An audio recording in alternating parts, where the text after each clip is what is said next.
Welcome back to my YouTube channel guys. और आज मैं डिस्कस करूंगी आपसे अपने आखिरी 12वें ज्योतिर्लिंग के बारे में, जिसका नाम है घृणेश्वर ज्योतिर्लिंग और इसे घूष्मेश्वर ज्योतिर्लिंग भी कहते हैं। तो चलिए मैं अपना वीडियो स्टार्ट करती हूँ। और वीडियो स्टार्ट करने से पहले मैं आपसे रिक्वेस्ट करूँगी कि प्लीज़ इस वीडियो को आखिरी तक ज़रूर देखिएगा। और अगर आपको ये वीडियो पसंद आए तो प्लीज़ आप इसे शेयर और कमेंट ज़रूर कीजिएगा और इसे सब्सक्राइब भी कीजिएगा। तो चलिए वीडियो को स्टार्ट करते हैं। महाराष्ट्र में औरंगाबाद के नज़दीक दौलताबाद से 11 किलोमीटर दूर घृष्णेश्वर महादेव का मंदिर स्थित है। यह 12 ज्योतिर्लिंगों में से एक है। कुछ लोग इसे घूष्मेश्वर के नाम से भी पुकारते हैं। बौद्ध भिक्षुओं द्वारा निर्मित एलोरा की गुफाएं इस मंदिर के समीप ही स्थित हैं। इस मंदिर का निर्माण देवी अहिल्याबाई होलकर ने करवाया था। इस ज्योतिर्लिंग के लिए पुराणों में यह कथा वर्णित है। देवगिरी नामक पर्वत के समीप में भारद्वाज कुल में उत्पन्न एक सुधर्मा नामक ब्राह्मण निवास करते थे। सदाशिव धर्म के पालन में तत्पर रहने वाली उनकी पत्नी का नाम सुदेहा था। वह कुशलता पूर्वक अपने गृह के कार्यों को करती हुई पति की सब प्रकार से सेवा करती थी। ये दोनों एक दूसरे से बहुत प्यार करते थे, किंतु उनकी कोई संतान नहीं थी। ज्योतिषी गणनाओं से पता चलता है कि सुदेहा गर्भवती नहीं हो सकती थी, लेकिन फिर भी वह एक बच्चा चाहती थी। तब सुदेहा ने अपने पति यानी सुधर्मा से अपनी छोटी बहन से दोबारा शादी करने को कहा। सुधर्मा पहले तो इस पर राजी नहीं हुए, लेकिन सुदेहा की बार बार जिद करने से सुधर्मा झुक गया। सुधर्मा अपनी पत्नी की छोटी बहन घूष्मा को विवाह करके ले आया। घूष्मा अत्यंत विनीत और सदाचारणी स्त्री थी, साथ ही शिव शंकर की परम भक्त भी थी। घूष्मा प्रतिदिन 101 पार्थिव शिवलिंग बनाती और पूरे मन से उनका पूजन करती थी। शिवजी की कृपा ऐसी रही कि कुछ ही समय के बाद उसके घर में एक बालक ने जन्म लिया।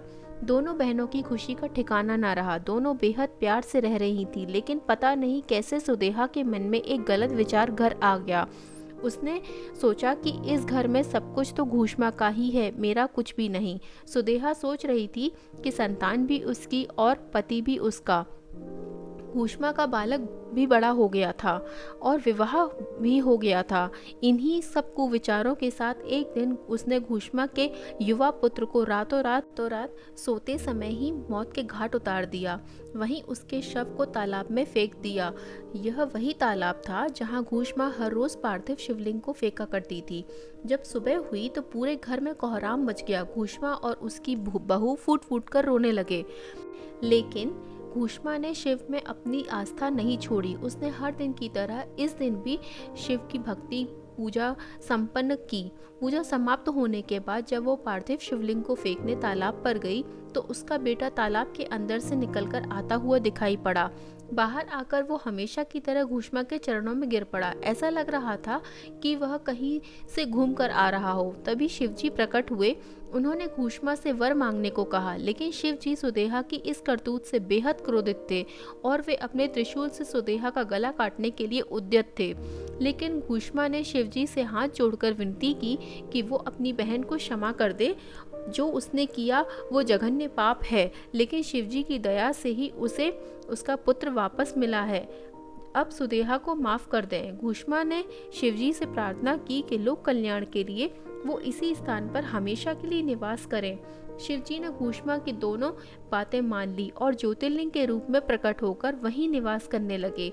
शिव भक्त घूष्मा के आराध्य होने के कारण इनका नाम घूष्मेश्वर महादेव पड़ा। उम्मीद करती हूँ दोस्तों आपको मेरे ये 12 ज्योतिर्लिंगों की कथाएं पसंद आई होंगी। कृपया करके मुझे कमेंट बॉक्स में ज़रूर बताइएगा। मेरे वीडियो को सब्सक्राइब करे रहिएगा, क्योंकि अब मैं आपसे नए वीडियो के साथ जल्द मिलूंगी। तब तक के लिए जय शंकर, जय महादेव। नमः शिवाय, ओम नमः शिवाय।